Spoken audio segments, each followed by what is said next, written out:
Putain, ça fait 2 fois que je recommence, 3 fois, ça va vite m'énerver je pense. Chill out, allez.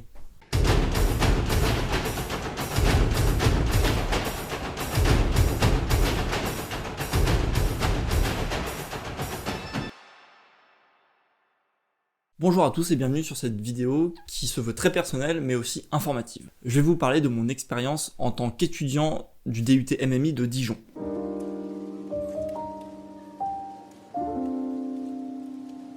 On va passer tout de suite par la base. Qu'est-ce que le DUT MMI? Alors si je dois le dire en entier au moins une fois, c'est un diplôme universitaire de technologie ayant pour thème principal les métiers du multimédia et d'internet. Alors dit comme ça, c'est pas hyper parlant, mais vous inquiétez pas, après la vidéo, normalement, vous y verrez beaucoup plus clair, donc restez bien jusqu'au bout. On va juste commencer à expliquer correctement ce qu'est un DUT.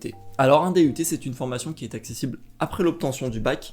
Elle se déroule sur 2 ans et délivre un bac plus 2. On peut donc y faire un parallèle avec un BTS, mais il y a quelques points qui les différencient que l'on verra un peu plus tard dans cette vidéo. Un DUT se découpe en 4 semestres et se concrétise par un stage, même si dans certains DUT, on a un stage par an, au lieu d'un seul gros à la fin de la 2e année. Le stage, c'est un peu la confirmation et la mise en application sur le terrain de tout ce que le DUT a apporté. Un DUT se fait en IUT, une institut universitaire de technologie. C'est dans ce genre de bâtiment que se font les DUT et même les licences professionnelles, si on veut vraiment être précis. Mais on est quand même relié à une université, bien que les cours ne se font pas au même endroit que les licences, masters, etc. C'est là une des différences majeures avec un BTS. Ça se fait à l'université et non en lycée. Contrairement au BTS, on a aussi des cours en amphithéâtre, et la promotion n'est pas de 15-30 étudiants, mais plus vers les 90-110. Ça doit être là les différences majeures avec un BTS au niveau de la formation. Après, n'ayant pas fait de BTS, je ne peux pas être très précis sur ce point, donc je vous invite à vous manifester dans les commentaires si vous avez des choses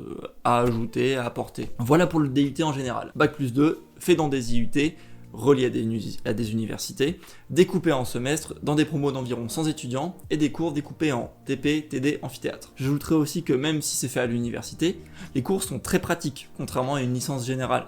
C'est une formation qui se veut professionnalisante, comme un BTS là pour le coup. La formation peut aussi se faire en alternance au rythme de 2 semaines en entreprise et 1 à l'IUT. Bien que le rythme est réduit, les alternants ont exactement les mêmes cours que la formation classique, donc ils ne sont pas à la ramasse, bien au contraire. Mais je vous lirai des témoignages d'étudiants plus tard dans la vidéo, ils sauront mieux en parler que moi. Maintenant que vous avez les bases, sur la partie DUT, je vais vous parler de la partie MMI. Alors le DUT MMI, c'est une formation qui a 3 axes principaux: le développement web, la communication et le graphisme / design. Dans la partie web, on va retrouver tout ce qui est code, réseau, application web, donc en très gros, comment un site web est construit, mis en place et comment il fonctionne.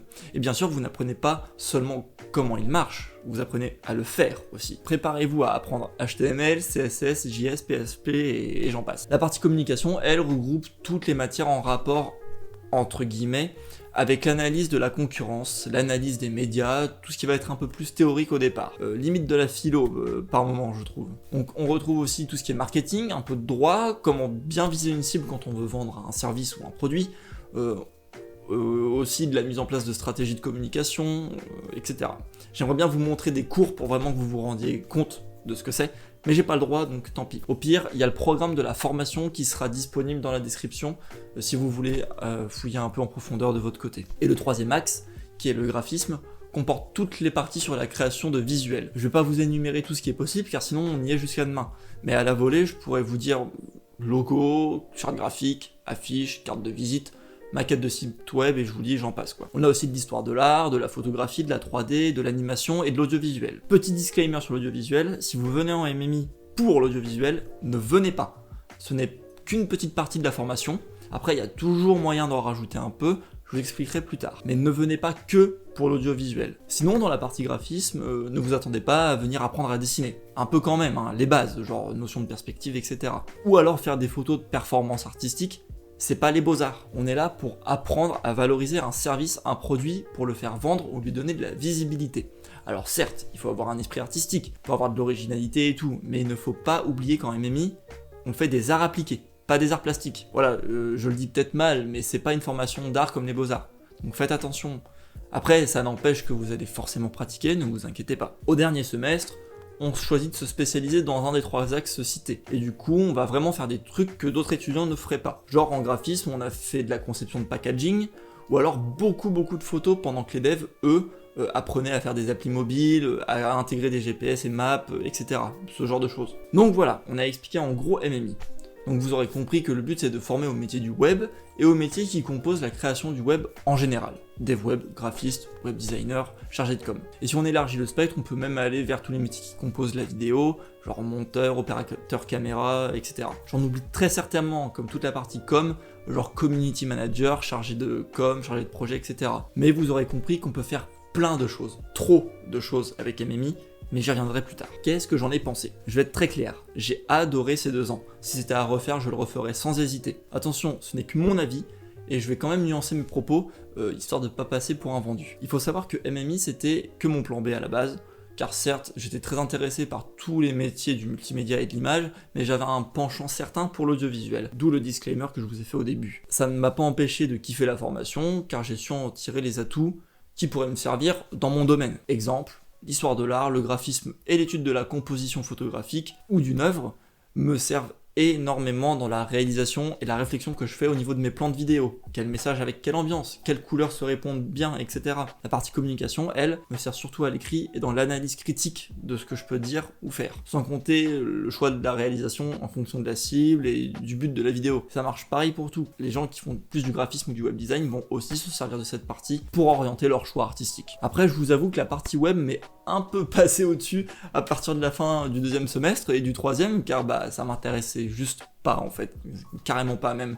Mais ça n'empêche que maintenant j'ai des notions et quand on me parle de développement, je serai pas totalement paumé. Puis, un an je peux faire des WordPress propres. C'est généralement à ce moment que les développeurs from scratch me défoncent la gueule. Donc voilà, j'ai été rentré pour améliorer mon audiovisuel et ma compréhension du multimédia et j'en ressors avec non seulement mon audiovisuel amélioré, mais aussi avec des connaissances dans d'autres domaines qui me permettent d'être totalement polyvalent et comprendre beaucoup de choses professionnellement parlant. Oui, mais tu as dit que l'audiovisuel, disclaimer, blablabla. Oui, et j'ai dit aussi qu'il y avait moyen d'exercer ce qu'on aimait, car on est très libre au final. Par exemple, pour beaucoup de rendus finaux dans beaucoup de matières, on est très libre. Genre si on a un travail de réflexion, d'analyse en anglais, qui débouche sur un oral, pourquoi ne pas faire une intro en motion design par exemple, pour notre oral? Ou alors faire les éléments de notre PAO nous-mêmes. Rien ne nous l'empêche, au contraire, on est très encouragé à ce niveau-là. Après, ne comptez pas faire vos meilleures créas sur After Effects en réseau, hein. Faut pas pousser non plus. Après, en vous disant tout ça, je me considère comme quelqu'un qui a toujours eu ça comme passion et qui s'est donné à 100% et à qui la formation a parfaitement matché. Je me doute que d'autres ont été déçus, d'autres s'en foutaient et faisaient le minimum, d'autres n'avaient pas la possibilité d'y aller à fond, car panne de matos à la maison, pas de bonnes conditions de travail, etc. Je sais pas moi. En parlant de tout ça, j'y pense, mais j'ai pas compté mes heures, hein.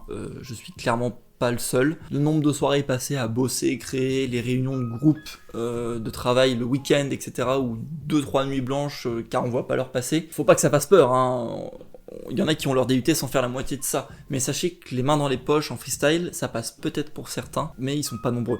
Donc autant prendre le machin au sérieux. Mais par contre, c'est un assez gros défaut, certes, on a accès au PC tout le temps à DUT, mais de 8h à 18h, on est en cours. Donc pas de temps libre, donc va falloir bosser à la maison. Donc si t'as pas de bon PC pour faire tourner des logiciels assez costauds, ça va être un peu galère à certains moments, c'est un défaut. Voilà, je crois que j'ai plus ou moins parlé correctement de la formation en soi et comment je l'ai vécu, à savoir une formation polyvalente qui va vous donner de très bonnes bases sur ce qu'elle propose, mais, car il y a un mais, elle forme à trop de métiers en même temps. C'est ce que je disais avant, on peut faire MMI et sortir développeur web ou graphiste. Alors, chose totalement différente. Donc c'est pour cela qu'on nous répète assez souvent, faites un bac+3 après votre DUT pour vous spécialiser. C'est là que vous allez foutre le nez dans ce que vous voulez faire à 100%. Par exemple, moi, je souhaiterais me diriger vers une 3e année en journalisme reporter d'image, et d'autres vont aller faire des applis mobiles. C'est là qu'on verra la cassure. Bien que ça soit pratique que toutes ces personnes aient fait le même DUT à la base, comme ça, les graphistes, ils vont pas pondre des logos de 12 Go en 16K et voir le dev en mode « Eh, salut, tu me le mettrais pas sur le site web, oublie pas, ça doit se charger en 1 seconde max ». Bah non, connard. Donc c'est là que les connaissances pro que je vous parlais sont utiles. On connaît le métier des gens avec qui on bosse, donc c'est plus fluide et compréhensible. Mais bon bref, je m'égare. Je vois plus trop quoi vous dire, car au final moi j'ai adoré, que ce soit en termes d'enseignement, pas tout, hein. et pour diverses raisons, genre pas intéressé ou un enseignement un peu en dessous par rapport au reste. Ou que ce soit en termes de relationnel, les élèves sont vraiment cool, et tu demandais de l'aide ou un service, il y avait toujours quelqu'un pour t'aider. On rigolait hyper bien, etc. Donc genre, que demande le peuple? En plus de ça, certains profs sont vraiment, mais le sang de la veine, quoi. Pardon. Bien que si j'avais un point négatif à mettre en lumière, ce serait sur la gestion administrative qui, à certains niveaux et à certains moments, ont vraiment été pas ouf du tout. Bon voilà, j'ai écrit cette vidéo sans plan et j'ai littéralement étalé mes idées là, comme ça, et je vous ai tout balancé, donc en termes d'objectivité, je suis d'accord que ça peut être assez limite. Donc je vais vous lire des petits témoignages de certains de mes camarades pour vous faire un spectre d'idées plus large et puis pour donner la parole non pas qu'à moi, mais aussi à l'ensemble de ma promo. Ok, on commence. Témoignage de Erin. Je suis entré en MMI en voulant devenir web designer, j'en suis ressorti en voulant être infographiste. J'ai vite été dépassé par le côté dev, alors que j'avais de l'avance sur certains langages. En partie à cause de profs incompétents ou qui passaient le cours à aider seul un étudiant. J'ai fini par abandonner. Pour le côté com, je considère que je n'ai presque rien appris pour cause, le prof partait les 3/4 du cours, parfois sans même nous donner de consignes. Il ne me restait que le côté design graphique. Ça m'a beaucoup plu. Mais je déplore le peu de compétences et de savoir-faire acquis par rapport à d'autres MMI de France. J'ai l'impression d'avoir perdu 2 ans pour seulement avoir les bases. Une mauvaise organisation, des matières obsolètes et des inégalités entre étudiants, bref, beaucoup de points négatifs qui ont mis mon moral à bas et m'ont amené à envisager de changer d'IUT. J'ai tout de même terminé ma formation, et la bonne ambiance entre étudiants m'a aidé à passer outre ces soucis. Les seuls points positifs que je note sont mon attrait pour le graphisme, de super amis, et quelques profs géniaux. Témoignage de Sarah maintenant. Pour moi, le DUT MMI a vraiment été cool parce que je ne savais pas trop quoi faire après ma prépa. Et ça m'a permis de voir différentes spécialités et trouver celle qui me plaisait le plus. Donc, en un sens, la pluridisciplinarité est un désavantage, parce que ça ne spécialise pas, mais de l'autre, ça permet de tester et découvrir plein de choses et d'avoir un point de vue global si on ne savait pas trop vers quelle matière se diriger. Donc maintenant, un témoignage anonyme. Pour moi, et beaucoup d'autres, la MMI était une roue de secours. J'étais parti pour faire un BTS audiovisuel option image, mais tous ceux auxquels j'ai postulé m'ont refusé pour la raison que je sortais d'un bac ES. Pour être tout à fait honnête, j'ai détesté ces 2 années. Enfin, académiquement parlant. Malgré le fait d'avoir entamé les 2 premiers mois avec bonne volonté et prise de recul, je me suis vite rendu compte que ce DUT ne me convenait pas. Bien que j'ai tendance à être curieux et un peu touche à tout, j'ai horriblement détesté la partie dev et com, qui est sans doute la plus conséquente. Donc après avoir passé les 2 suivants semestres à compter les minutes passées, j'ai enfin pu choisir la section design. Ça ne m'a pas plu plus que ça, mais j'ai trouvé le S4 plus intéressant que le précédent. Oui, c'est une formation polyvalente, très bénéfique sur le long terme, mais ça ne m'a pas correspondu. Je préfère passer la totalité de mon temps sur quelque chose que j'aime plutôt que d'ingurgiter une salade de compétences, qui malheureusement passeront à la trappe. De plus, je pense que l'établissement en question y est peut-être pour quelque chose. Troisième témoignage qui m'a dégagé ma page. Au secours, à l'aide. Témoignage de Anissa. Pour moi, l'expérience MMI a été une bonne expérience globalement, après c'est très subjectif. Pour moi, il y a des gros points positifs à la formation, la polyvalence de la formation et la promotion où l'ambiance est agréable. Je pense que c'est comme la plupart des étudiants, je venais pour un des axes précis parmi le graphisme audiovisuel, développement web ou communication. Et si on a un minimum de curiosité, c'est assez intéressant d'apprendre d'autres compétences, d'autres domaines qui sont en lien étroit avec l'axe qu'on a choisi. Cependant, je trouve que la formation ne permet pas d'approfondir tant que ça ces compétences. Et donc là, un témoignage d'une alternante. Le fait d'apprendre en faisant exclusivement des TP et non pas en ayant des cours magistraux est selon moi un vrai plus. Les cours me semblaient plus dynamiques. On était directement en train d'appliquer ce qu'on apprenait, pour ma part ça me permettait de comprendre mais surtout d'apprendre plus facilement. Puis on pouvait poser beaucoup de questions aux profs et ça c'était vraiment pas mal. Aussi, durant les cours, je me sentais un peu plus autonome, dans le sens où généralement nos sujets de projet aussi étaient libres et que nous pouvions réellement faire parler notre créativité. Par exemple, pour le cours de production du visuel, nous avons réalisé une comédie musicale. Voilà pour les témoignages. Certains étaient vraiment complets et je n'ai pu en mettre qu'un extrait. Mais au pire, ils m'ont servi à égayer mes propos et aiguiser mes propos, sachant que ce n'est que très subjectif, comme l'entièreté de cette vidéo.